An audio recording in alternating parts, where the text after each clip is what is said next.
Hi everyone, this is Nina, and today I am reading Uncle Tom's Cabin by Harriet Beecher Stowe. And I want to let everyone know that I also have this on my playlist. So if you go to my playlist and look it up, you'll be able to listen to them all in order. And you can, that way you can listen to them before your bedtime, and just like a bedtime story, it makes you get really sleepy. And I think that a lot of people use my story time for that, to help get them sleepy enough to sleep well. So I wish the best for you. All right, so tonight I am reading chapter 13, The Quaker Settlement. A quiet scene now rises before us. A large, roomy, neatly painted kitchen, its yellow floor glossy and smooth, and without a particle of dust. A neat, well-blackened cooking stove, rows of shiny tin, suggestive of unmentionable good things to the appetite. Glossy greenwood chairs, old and firm. A small, flat-bottomed rocking chair with a patchwork cushion on it, neatly contrived out of small pieces of different colored woolen goods. And a larger-sized one, motherly and old, whose wide arms breathed hospitable invitation, seconded by the solicitations of its feather cushions. A real comfortable, persuasive old chair, and worth, in the way of honest, homely enjoyment, a dozen of your plush and broccolate drawing-room gentry. And in the chair, gently swaying back and forward, her eyes bent on some fine sewing, sat our old friend Eliza. Yes, there she is, paler and thinner than in her Kentucky home, with a world of quiet sorrow lying under the shadow of her long eyelashes and marking the outline of her gentle mouth.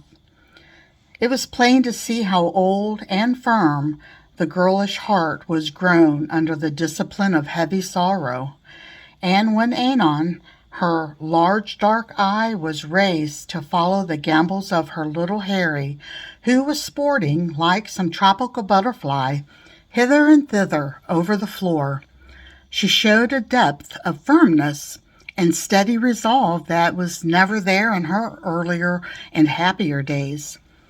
By her side sat a woman with a bright tin pan in her lap, into which she was carefully sorting some dried peaches.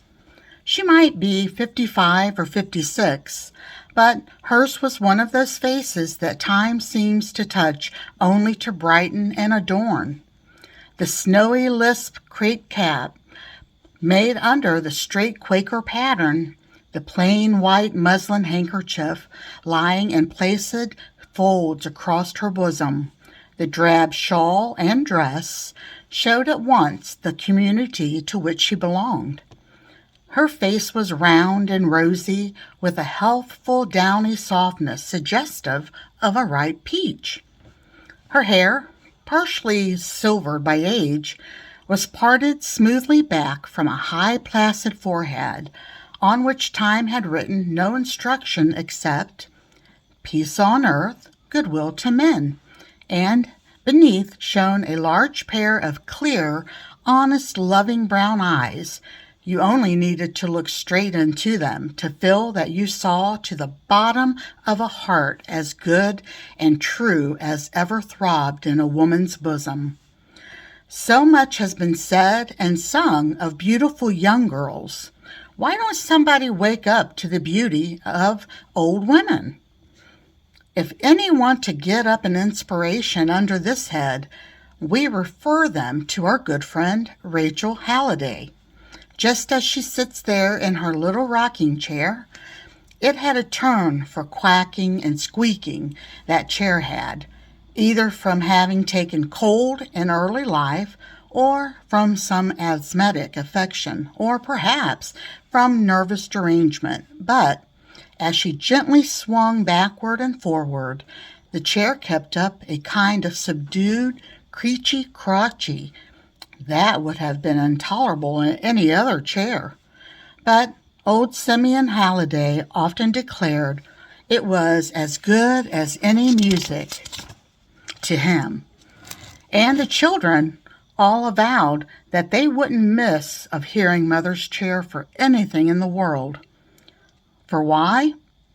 For 20 years or more, nothing but loving words and gentle moralities and motherly loving kindness had come from that chair.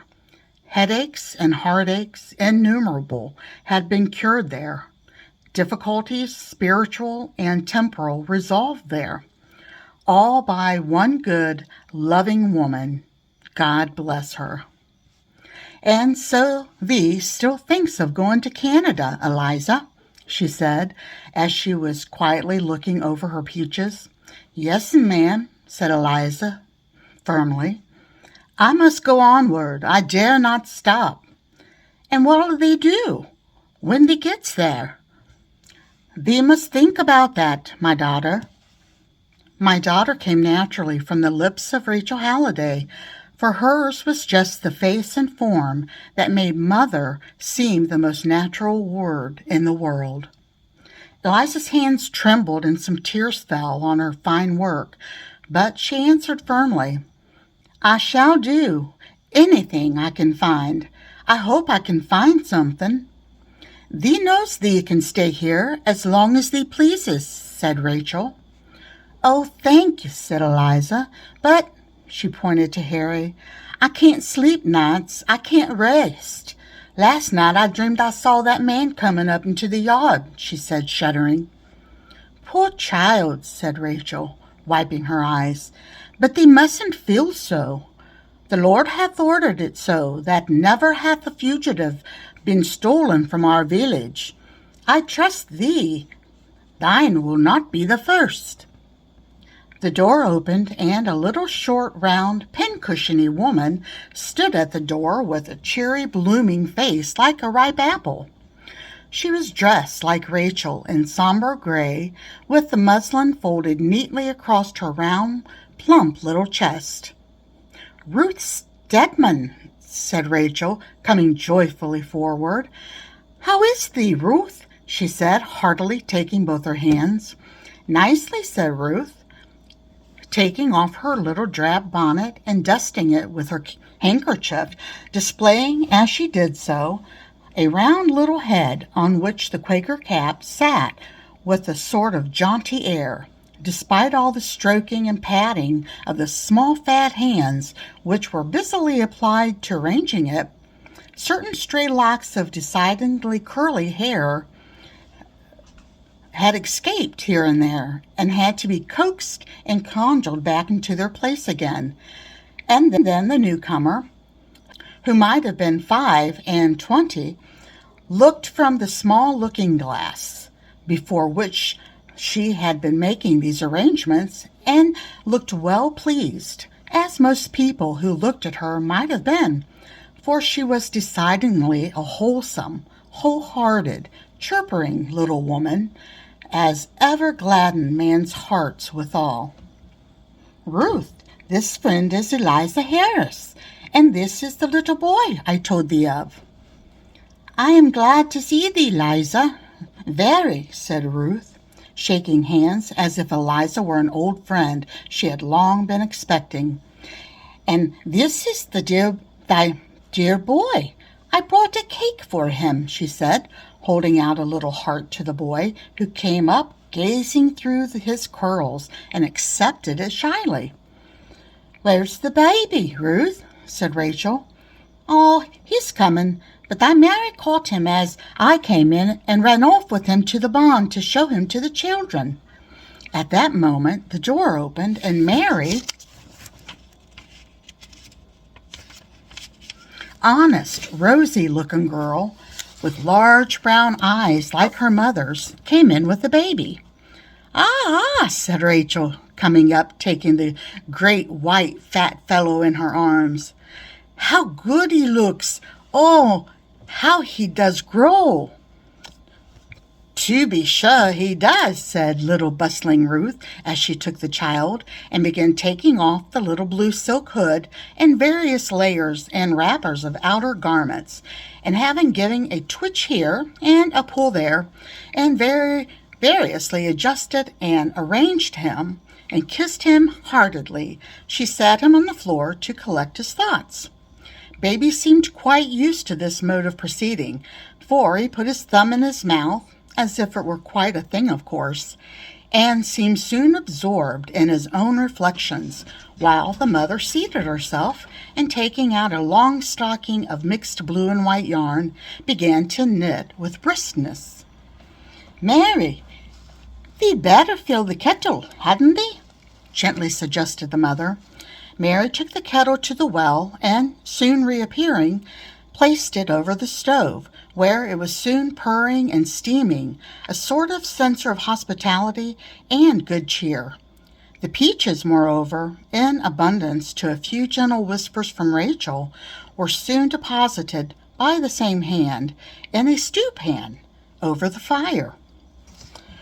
Rachel now took down a snowy molded board and, tying on an apron, proceeded quietly to making up some biscuits, first saying to Mary, "Mary, hadn't they better tell John to get the children ready?" And Mary disappeared accordingly. "And how is Abigail Peters?" said Rachel, as she went on with her biscuits. "Oh, she's better," said Ruth. "I was in this morning, made the bed, tidied up the house. Leah Hills went in this afternoon and baked bread and pies enough to last some days, and I engaged to go back to get her up this evening." "I will go in tomorrow and do any cleaning there may be. Look over the mending," said Rachel. "Ah, that is well," said Ruth. "I've heard," she added, "that Hannah Stanwood is sick. John was up there last night. I must go there tomorrow." "John came in here to his meals, if he needs to stay all day," suggested Rachel. "Thank thee, Rachel. We'll see tomorrow. But here comes Simeon." Simeon Halliday, a tall, straight, muscular man in drab coat and pantaloons and broad-brimmed hat, now entered. "How is thee, Ruth?" he said warmly, as he spread his broad, open hand for her little fat palm. "And how is John?" "Oh, John is well, and all the rest of our folks," said Ruth cheerfully. "Any news, father?" said Rachel, as she was putting her biscuits into the oven. "Peter Stebbins told me that they should be along tonight with friends," said Simeon, significantly, as he washed his hands in the neat sink in a little back porch. "Indeed," said Rachel, looking thoughtfully and glancing at Eliza. "Did they say thy name was Harris?" said Simeon to Eliza as he re-entered. Rachel glanced quickly at her husband as Eliza tremulously answered, "Yes," her fears ever uppermost, suggesting that possible there might be advertisements out there for her. "Mother," said Simeon, standing in the porch and calling Rachel out. "What does thee want, father?" said Rachel, rubbing her floury hands as she went into the porch. "This child's husband is in the settlement and will be here tonight," said Simeon. "Now thee doesn't say that, father," said Rachel, all her face radiant with joy. "It's really true. Peter was down yesterday with the wagon to the other stand, and there he found an old woman and two men, and one said his name was George Harris, and from what he told of his history, I am certain who he is. He is bright, likely fellow, too." "Shall we tell her now?" said Simeon. "Let's tell Ruth," said Rachel. "Here, Ruth, come here." Ruth laid down her knitting work and was on the back porch in a moment. "Ruth, what does thee think?" asked Rachel. "Father says Eliza's husband is in the last company and will be here tonight." A burst of joy from the little Quakeress interrupted the speech. She gave a bound from the floor as she clapped her little hands. That two straight curls fell from under her Quaker cap and lay brightly on her white neckerchief. Hush thee, dear, said Rachel gently. Hush, Ruth. Tell us, shall we tell her now? Now, to be sure, this very minute. Why now? Suppose 'twas my John, how should I feel? Do tell her right off. He uses thyself only to learn how to love thy neighbor, Ruth, said Simeon, looking with a beaming face on Ruth. To be sure. Isn't it what we are made for? If I didn't love John and the baby, I should not know how to feel for her. Come now, do tell her, do. And she laid her hands persuasively on Rachel's arm. Take her into thy bedroom there, and let me fry the chicken while thee does it.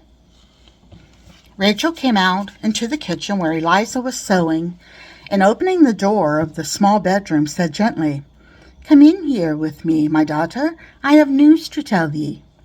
The blood flushed in Eliza's pale face. She rose, trembling with nervous anxiety, and looked towards her boy. No, no, said little Ruth, darting up and seizing her hands. Never thee fear. It's good news, Eliza. Go in, go in. And she gently pushed her to the door, which closed after her. And then, turning round, she caught little Harry in her arms and began kissing him. Thou see thy father, little one. Does thee know it? Thy father is coming, she said, over and over again as the boy looked wonderingly at her. Meanwhile, within the door, another scene was going on. Rachel Halliday drew Eliza toward her and said, The Lord hath mercy on thee, daughter. Thy husband hath escaped from the house of bondage. The blood flushed to Eliza's cheek in a sudden glow and went back to her heart with a sudden rush. She sat down pale and faint. Have courage, child, said Rachel, laying her hand on her head. He is among friends who will bring him here tonight. Tonight? Eliza repeated. Tonight? The words lost all meaning to her. Her head was dreamy and confused. All was mist for a moment. When she awoke, she found herself snugly tucked up on the bed, with a blanket over her, and little Ruth rubbing her hands with camphor. She opened her eyes in the state of dreamy, delicious languor, such as one who has long been bearing a heavy load and now feels it gone and would rest. The tension of the nerves, which had never ceased a moment since the first hour of her flight, had given away, and a strange feeling of security and rest came over her. And as she lay with her dark, large eyes open, she followed, as in a quiet dream, the motions of those about her. She saw the door open into the other room, saw the supper table with its snowy cloth, heard the dreamy murmur of the singing tea kettle, saw Ruth tripping backwards and forward with plates of cake and saucers of preserves, and ever and anon stopping to put a cake into Harry's hand or pat his head, or twine his long curls around her snowy fingers. She saw the ample motherly form of Rachel as she ever and anon came to the bedside and smoothed and arranged something about the bedclothes and gave a tuck here and there by way of expressing her goodwill, and was conscious of a kind of sunshine beaming down upon her from her large, clear brown eyes. She saw Ruth's husband come in, saw her fly up to him and commence whispering very earnestly, ever and anon, with impressive gesture, pointing her little finger toward the room. She saw her and the baby in her arms setting down to tea. She saw them all at the table, and little Harry in a high chair, under the shadow of Rachel's ample wing. There were low murmurs of talk, gentle tinkling of teaspoons, and musical clatter of cups and saucers, and all mingled in a delightful dream of rest. And Eliza slept as she had not slept before, since her fearful midnight hour when she had taken her child and fled through the frosty starlight. She dreamed of a beautiful country, a land, it seemed to her, of rust, green shores, pleasant islands, and beautifully glistening water. And there, in a house which kind of voices told her was a home, she saw her boy playing, a free and happy child. She heard her husband's footsteps. She felt him coming nearer.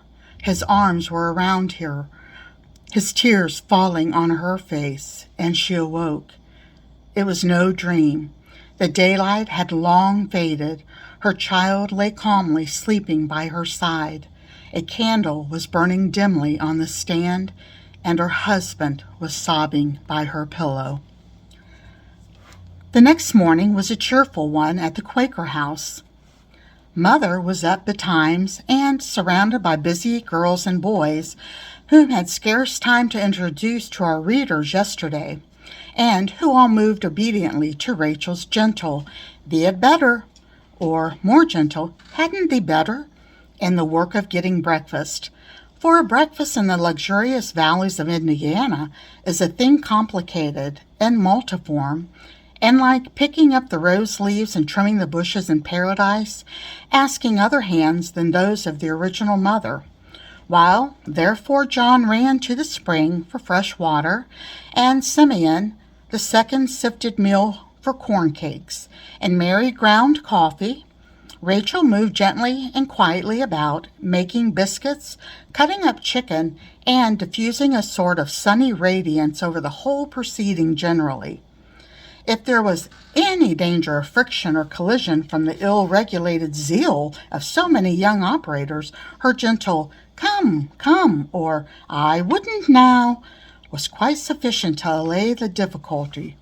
Bards have written the Sists of Venus that turned the heads of all the world in successive generations, for had rather, for our part, have the sights of Rachel Halliday, to kept heads from being turned, and made everything go on harmoniously. We think it is more suited to our modern days, decidedly. While all the preparations were going on, Simeon, the elder, stood in his shirt sleeves before a little looking-glass in the corner, engaged in a patriarchal operation of shaving.